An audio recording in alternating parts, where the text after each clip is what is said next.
प्रिय दोस्तों, जय यीशु। दैनिक आहार के इस भाग में आपका स्वागत है, जहां वचनों के माध्यम से ईश्वर हमारी आत्मा को पोषित करते हैं।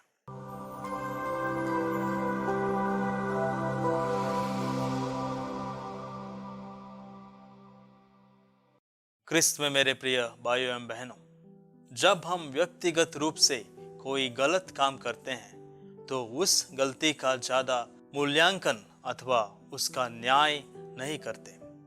उसको साधारण या मामूली गलती कहकर भूल जाते हैं। लेकिन उसी गलती को किसी दूसरे ने किया तो उसे बड़ा अन्याय कहकर ढिंढोरा पीटते हैं। प्रभु यीशु के जीवन काल में भी शास्त्री और फरीसी ऐसा ही करते थे।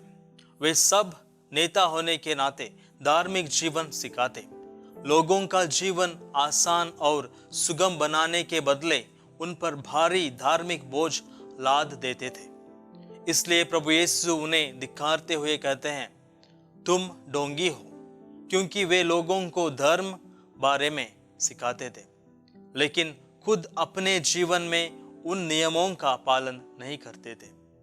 प्रभु उनको अंधे भी कहते हैं, क्योंकि वे भय दिखाकर अंधविश्वास सिखाते थे। फरीसियों और शास्त्रियों को ढोंगी और अंधे कहकर प्रभु यीशु उनसे बैर नहीं दिखा रहे थे अथवा उनसे पक्षपात की भावना नहीं दिखा रहे थे, बल्कि सही आध्यात्मिक जीवन क्या है उसे सिखा रहे थे।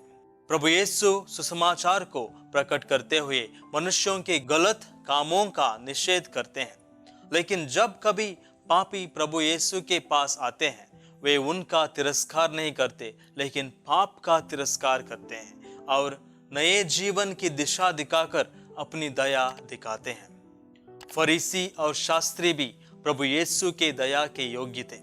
प्रभु के दया का अनुभव कर सकते थे, लेकिन उन्होंने अपने हृदय को कठोर कर लिया था।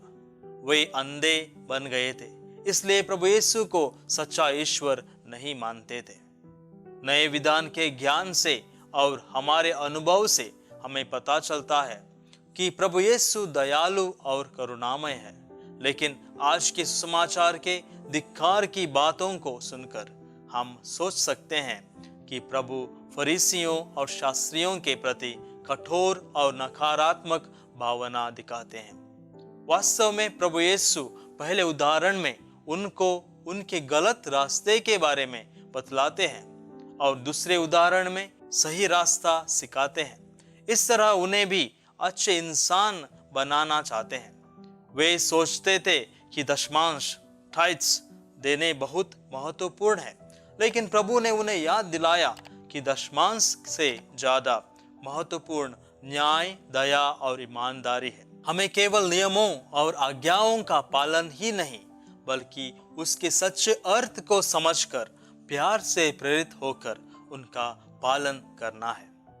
नियम और प्यार के बीच संतुलन, बैलेंस बनाए रखना है। अगर हम नियमों का सही अर्थ समझते हैं तो हम दूसरों की गलतियों की ओर उंगली दिखाने के बदले, ढिंढोरा पीटने के बदले खुद हम नियमों का पालन करके दूसरों को भी पालन करने के लिए प्यार से सिखाएंगे। आज हम हमारे जीवन का ही निरीक्षण करें। अगर प्रभु हमारे जीवन का परीक्षण करेगा तो क्या वह हमें ढोंगी अथवा अंधा कहकर धिक्कारेगा? आज हम प्रभु यीशु की दया और करुणा का अनुभव करें। आमीन।